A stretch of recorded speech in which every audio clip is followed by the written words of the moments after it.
Hello बच्चों, कैसे हो सब? मज़े में? फिजिक्स के 2025 जेई मेंस के क्वेश्चन को सॉल्व कराते हैं। Law of motion. Law of motion 2025 JEE Mains में आया था। क्वेश्चन पढ़ दो। क्वेश्चन काफ़ी, इसको हम तीन मेथड्स करा, जैसे क्वेश्चन ने लिखा है ये, इसको हम कई प्रकार के मेथड से हल कर सकते हैं, सॉल्व कर सकते हैं। बस आपके पास थोड़ा सा कॉन्सेप्ट क्लियर होना चाहिए। A body of mass 1 kg, माने ये जो ऑब्जेक्ट देख रहे हैं, क्वेश्चन का मतलब है ये a body of mass 1 kg। यदि यहाँ पर 1 रख देते हैं और जी की वैल्यू हम 10 रख देते हैं तो ये कितना हो जाता है? 10 न्यूटन। ठीक, एक तो कैसे ही सॉल्व हो गया। A body of mass 1 kg suspended with the help of 2 string. ये 2 स्ट्रिंग हैं और ये बेस है ये, और ये बॉडी है जिसका मास कितना रखा है? 1 kg। 2 string making angle as given in the figure. अब ये हॉरिजॉन्टल से 30 डिग्री और 60 डिग्री एंगल सबटेंड कर रहा है। मैग्नीट्यूड ऑफ टेंशन, ये जो टेंशन हो रहा है इस ब्लॉक में, mg ब्लॉक का एक बॉस है जिसका वेट कितना है? 1 kg है। हॉरिजॉन्टल से 30 डिग्री और 60 डिग्री थीटा एंगल सबटेंड कर रहा है। टेंशन T1 T2 प्रोड्यूस होता है। तो इसमें हमको फाइंड आउट करना है tension T1 T2 respect Newton. जी की वैल्यू दिया है, 4 ऑप्शन है। पहला ऑप्शन है 5, 5√3, 5√3, 5 और 5√3, 5√3 और पाँचवा है 5, 5। तो इसको हम सॉल्व करेंगे। दो मेथड है। सबसे पहले अपन इस जो डायग्राम दिया है, डायग्राम पर फोकस डालते हैं कि 2 स्ट्रिंग हैं, दोनों स्ट्रिंग में तनाव टेंशन T1 T2 दिया है और हॉरिजॉन्टल से कितना एंगल सबटेंड कर रहा है? थीटा एंगल सबटेंड कर रहा है। तो एक चीज़ आप ध्यान सकते हैं, इसको 3-4 मेथड से बन सकता है। एक्चुअल में ये मेरे अंदाजा से, मेरा जो अनुभव है इतने सालों का, 3 प्रकार से बन सकता है। चाहो तो आप लोग किसी एक मेथड से सॉल्व कर सकते हैं। सारे मेथड इजी है, बस थोड़ा सा कॉन्सेप्ट क्लियर होना चाहिए। तो सबसे पहले हम ये देखते हैं कि इसमें जो हॉरिजॉन्टल से 30 डिग्री एंगल सबटेंड कर रहा है, हॉरिजॉन्टल से कितना एंगल सबटेंड कर रहा है? 30 डिग्री। तो इसका जो टेंशन T2 और T2 को हम 2 कंपोनेंट में डिवाइड कर सकते हैं, हॉरिजॉन्टल और परपेंडिकुलर कंपोनेंट्स, है ना। पहली बात तो यहाँ से आ रही है मेरे को। पहली बात ये समझ में आ रही है कि इसको हम कंपोनेंट में डिवाइड कर सकते हैं। कैसा कंपोनेंट सर? तो कंपोनेंट ये है बेटा कि एक होता है परपेंडिकुलर, जो छोटे क्लास से पढ़ते आ रहे हो, और एक होता है हॉरिजॉन्टल कंपोनेंट।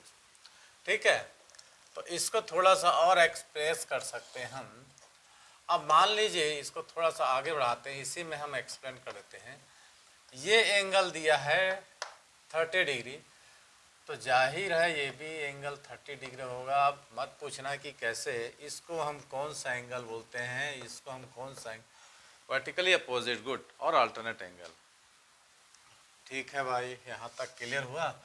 तो ये एंगल 60 डिग्री है, तो जाहिर है ये भी 60 डिग्री होगा। ठीक है, तो इसके जो कंपोनेंट्स हो गए, एक तो इस डायरेक्शन में हो जाएंगे जिसको हम हॉरिजॉन्टल कंपोनेंट बोलते हैं। क्या कंपोनेंट? हॉरिजॉन्टल, HC, इसको हम वर्टिकल कंपोनेंट बोलते हैं। ये टेंशन T2 का 2 कंपोनेंट में हम डिवाइड कर रहे हैं, जबकि 30 डिग्री एंगल सबटेंड कर रहा है हॉरिजॉन्टल से, 60 डिग्री एंगल सबटेंड कर रहा है, तो इसको भी हम 2 कंपोनेंट में ऐसा और ऐसा डिवाइड कर देंगे। ठीक है, तो हॉरिजॉन्टल कंपोनेंट्स और वर्टिकल कंपोनेंट्स, तो हॉरिजॉन्टल कंपोनेंट्स होता है कॉस थीटा के टर्म में, और वर्टिकल कंपोनेंट होता है साइन थीटा के टर्म में, है ना। तो ये हो जाएगा T2 कॉस थीटा। अब थीटा डिग्री कितना है यहाँ? 60 डिग्री है, तो T2 कॉस 60 डिग्री हम बना सकते हैं। तो T2, अब आप कॉस 60 डिग्री के लिए कितनी होती है? √3/2। ये हो गया। ठीक है, यहाँ तक क्या समझ में आ रही है आप लोगों को बात? और दूसरा होता है इसका वर्टिकल कंपोनेंट्स। ठीक है, ये वर्टिकल कंपोनेंट्स है। तो यहाँ पर हम ले लेंगे T2 साइन, कैसे है साइन? 60 डिग्री, नहीं सॉरी 30 है, तो T2/2, ये 2 हो गया वर्टिकल कंपोनेंट्स है। लिख दें सर? ठीक है, आप लिख देते हैं। तो ये हो जाता है T2, टेंशन T2। ठीक है, हॉरिजॉन्टल कंपोनेंट्स।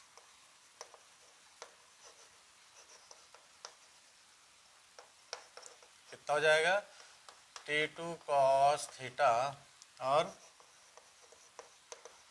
वर्टिकल कंपोनेंट हो जाएगा T2 sin theta.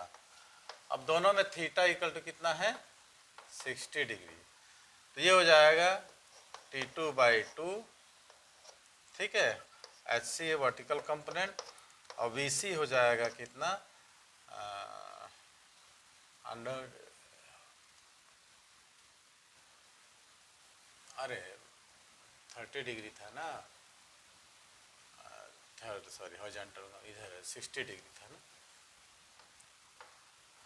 cos 60 degree तो T2/2 horizontal component cos 30 degree है, सॉरी 30 डिग्री, तो कितना होगा हॉरिजॉन्टल T2 √3 T2/2 और T2/2, ये हो गया दो, ठीक है। अब दूसरा हम देख सकते हैं कि ये हम इसको फिर से हम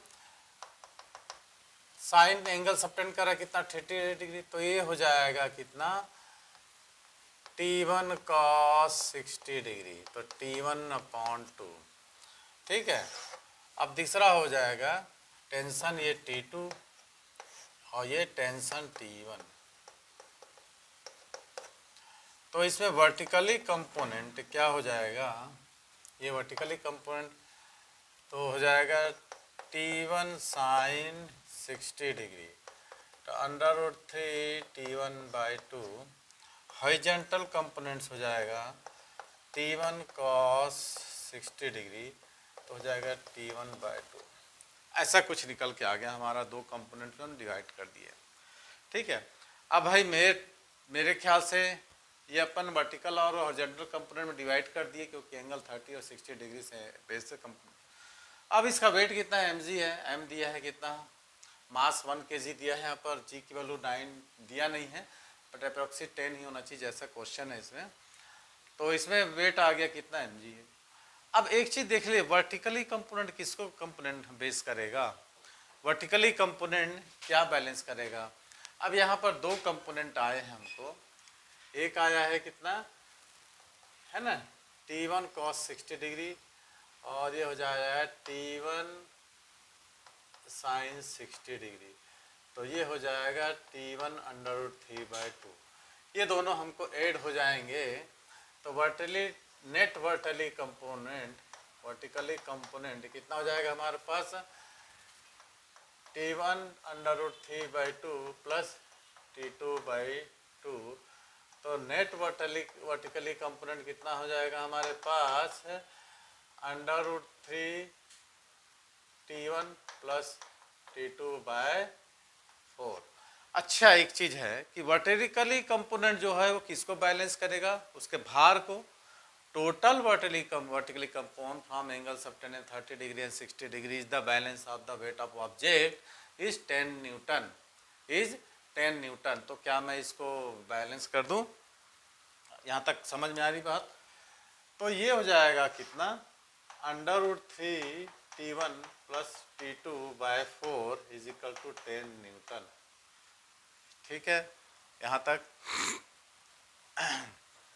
10 कैसे आ गया, अच्छा सॉरी, हाँ ये क्या हो रहा है, ये 2 आ जाएगा ना क्योंकि बेस इक्वल, तो ये हो जाएगा कितना √3 T1 plus T2 is equal to 20, equation number first. यहाँ तक बात सबको क्लियर हुई है, तो आगे बढ़ें। अब देखिए हॉरिजॉन्टल कंपोनेंट्स, ठीक है, कितना है T1/2, ये दोनों एक दूसरे को बैलेंस करेंगे, एक लग रहा है इस डायरेक्शन में, एक दूसरा है अपोजिट डायरेक्शन में, तो इक्विलिब्रियम कंडीशन में T1/2 is equal to T2 √3/2। अब इसमें अपन ला सकते हैं, 2 कैंसिल हो गया, तो T1 इज इक्वल टू मिलता है हमको T2 √3। अब हम एक काम कर सकते हैं, ये जो T1 की वैल्यू है इस इक्वेशन नंबर 2 इसमें हम पुट कर देते हैं, तो T1 की जगह √3 T1 की जगह T2 √3 plus T2 is equal to 20। तो कितना हो जाएगा 3T2 plus T2 is equal to 20, तो 4T2 इज इक्वल टू 20, तो T2 इज इक्वल टू आ गया 5, T2 5 आ गया, तो यहाँ हम पुट करेंगे तो T1 इक्वल टू 5/√3, तो ये हमारा आंसर आ गया। तो हमारा आ गया T1 5/√3 और T2 आ गया हमारा, T2 कितना आ गया 5, तो ये ऑप्शन सारे टिक लगा दो।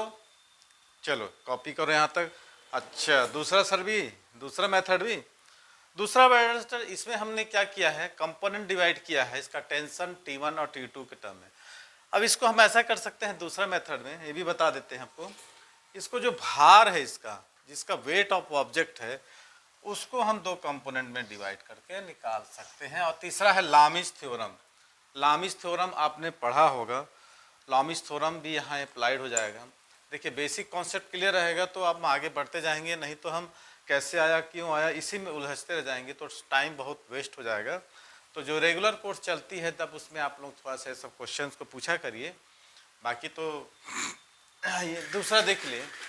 अब हम एक कंपोनेंट में T1 और T2 के कंपोनेंट में डिवाइड किए, तो फिर से हम डायग्राम को एक बार स्केच करते हैं कि दो स्ट्रिंग था ना, मान लीजिए इसको दो स्ट्रिंग था, दोनों स्ट्रिंग को हम ऐसा लिखते हैं, एक ये आ रहा है डायग्राम में देख लेना, ये ऐसा आ रहा है 90 डिग्री एंगल सबटेंड कर रहा है ना, और यहाँ पर एक ऑब्जेक्ट है, ये इसका बेसिकली है, ठीक है। तो इस ऑब्जेक्ट के ये 90 डिग्री है, मान लो यहाँ पर ये ऑब्जेक्ट पड़ा हुआ है जिसका भार कितना है, भार कितना है 10 न्यूटन, ये mg है ना, तो ये कितना होगा 10 न्यूटन। ये तो इसको हम क्या कर सकते हैं कि दो कंपोनेंट में ऑलरेडी हम डिवाइड करें, ये हमको गिवन था, ये हमारा गिवन था, तो अब हम इसको क्या करते हैं, इसके भार को है ना, भार को हम दो कंपोनेंट में डिवाइड कर सकते हैं। कैसा, अब देखिए कि एंगल कैसा कौन सा बराबर हो जा रहा है, ऐसा ये भार हो गया, इसको ऐसा भी बना सकते हैं, कहाँ कोई डाउट। तो अब एक चीज़ बताइए, ये एंगल 30 डिग्री ये बेस है आपका, तो बेस से 30 डिग्री बना रहा है, तो क्या ये भी बेस से 30 डिग्री एंगल सबटेंड करेगा, ये इसका भार mg है। अब इसको हम एक कंपोनेंट में, दो कंपोनेंट में हम डिवाइड कर सकते हैं, एक कंपोनेंट ऐसा हो जाएगा, एक कंपोनेंट ऐसा हो जाएगा। क्या मेरी बात आप लोगों को समझ में आ रहा है ये? हाँ, तो पहला कंपोनेंट होगा, देखिए भार इसका कितना है 10 न्यूटन है, तो इसको हम इसको लिख सकते हैं, ये 60 डिग्री हो जाएगा, होगा कि नहीं, एक होगा 30 डिग्री और दूसरा हो जाएगा क्या 60 डिग्री। तो क्या अभी हम इसको 10 cos थीटा और 10 sin थीटा के कंपोनेंट में लिख सकते हैं, तो लिख लीजिए यस सर। तो 10 cos 30 डिग्री और 10 sin 30 डिग्री इस फॉर्म में हम उसको लिख देंगे। तो आप लोग भी करिए इसको थोड़ा सा, बहुत बढ़िया, ठीक।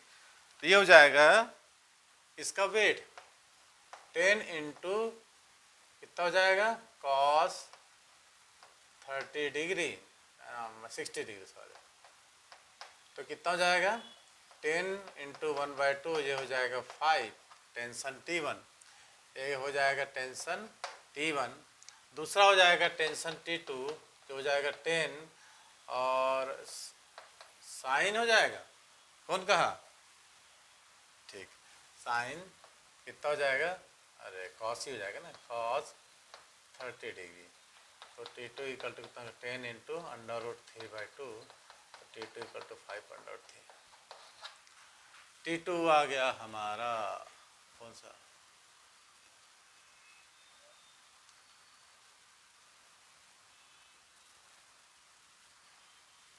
नहीं सॉरी ये T1 था ना, टेंशन था, इधर टेंशन है, ये T2 है ये, और ये T1 है। तो ऐसा करके अभी हम निकाल सकते हैं, ठीक है। तीसरा होगा लामिस थ्योरम। अच्छा देखिए लामी थ्योरम हमको इसका डायग्राम हमको बनाना पड़ेगा।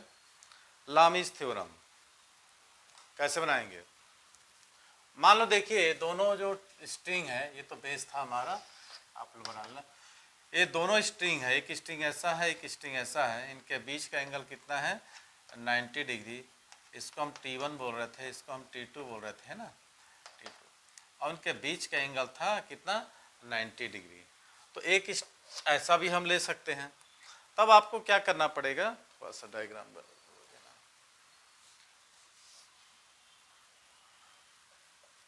ऐसा।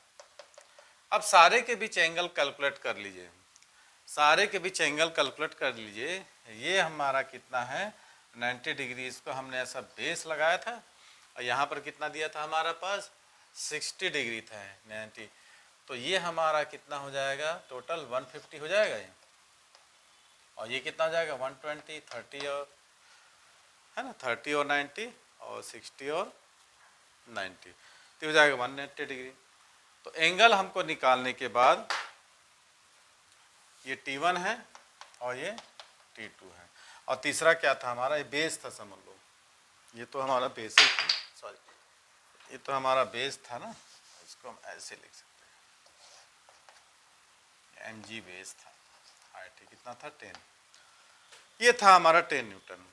तो आपको मालूम है कि जो भी हम वेट लेते हैं, फोर्स लेते हैं, उसके सामने का एंगल को हम लेते हैं। तो लामिस थ्योरम को पढ़ाने की ज़रूरत नहीं है, अभी बेस बताने की ज़रूरत नहीं है। तो सबसे पहले आएंगे 10 न्यूटन। ये 10 FG, 10 कैसे आया आपको पता है ना, mg, m कितना दिया है 1, g कितना 10, तो 10 न्यूटन। ये जो 10 न्यूटन का जो भार लटकाया जाए, उसके सामने का एंगल कितना है 90 डिग्री है, तो साइन 90 डिग्री, ठीक है। दूसरा देखो टेंशन कितना दिया है आपका T1, T1 के सामने का एंगल कितना है, ये टेंशन T1 है, इसके सामने का एंगल जो है 120 डिग्री है। तो हम लिख सकते हैं T1 बाय साइन 120 डिग्री, और T2 अपॉन साइन कितना हो जाएगा 150 डिग्री, ठीक है। अब हम पहले क्या करेंगे, पहले इन दोनों को लेंगे, फिर इन दोनों को लेंगे। तो 10 बाई साइन 90 का 1 होता है, और T1 अपॉन साइन 120 डिग्री का √3/2, ओके। तो इसको हम लिख सकते हैं, निकाल लो आप। दूसरा लेंगे हम 10 by 1 equal to T2 upon sine 150 degree, ऐसा भी लिख सकते हो, ऐसा कुछ नहीं है। अब आप कैलकुलेट कर लो ऐसा करके, हम T1 equal to 10 into sine 120 degree, और T2 equal to 10 into sine 150 degree. Sine 120 का कितना होगा, जो 60 डिग्री का होता है वही कितना होगा, तो 10 √3/2, तो हो जाएगा 5 √3। ये आ गया टेंशन T1, और T2 हमको निकला है T2 इक्वल टू 10, और साइन 150 डिग्री का जो 30 डिग्री की वैल्यू होती है ना भाई, तो साइन 30 का होता है 1/2, तो हो जाएगा 5, है ना, तो T2 इक्वल टू 5। तो इस प्रकार से ये जो क्वेश्चन जेई मेंस का था, ये काफ़ी ईजियर था, और कई सारे मेथड से मिलकर बना था ये क्वेश्चन का। आप किसी भी एक मेथड से जो आपको उचित लगता है उसको आप लोगों को इसको लिखना है। तो आज के लिए इतना ही, और क्वेश्चंस को हम जेई मेंस के जो है लॉ ऑफ मोशन और जितने चैप्टर से रिलेटेड अपलोड करते रहेंगे आप लोगों के लिए। तो आपका एक चीज़ है कि आपको तैयारी अच्छी करनी है, बेसिकली फॉर्मूला स्ट्रांग रखना है, और यदि वीडियो अच्छा लगे लाइक करना है ना। कमेंट कम से कम 100 से 100 से ऊपर कमेंट आना चाहिए, जितने बच्चे कमेंट नहीं करते हैं लाइक करना चाहिए। यदि आपके पास नए आ रहे हैं वीडियो, तो ऐसी और वीडियो को देखने के लिए सब्सक्राइब कर बेल आइकन को दबा दें। Thanks for watching.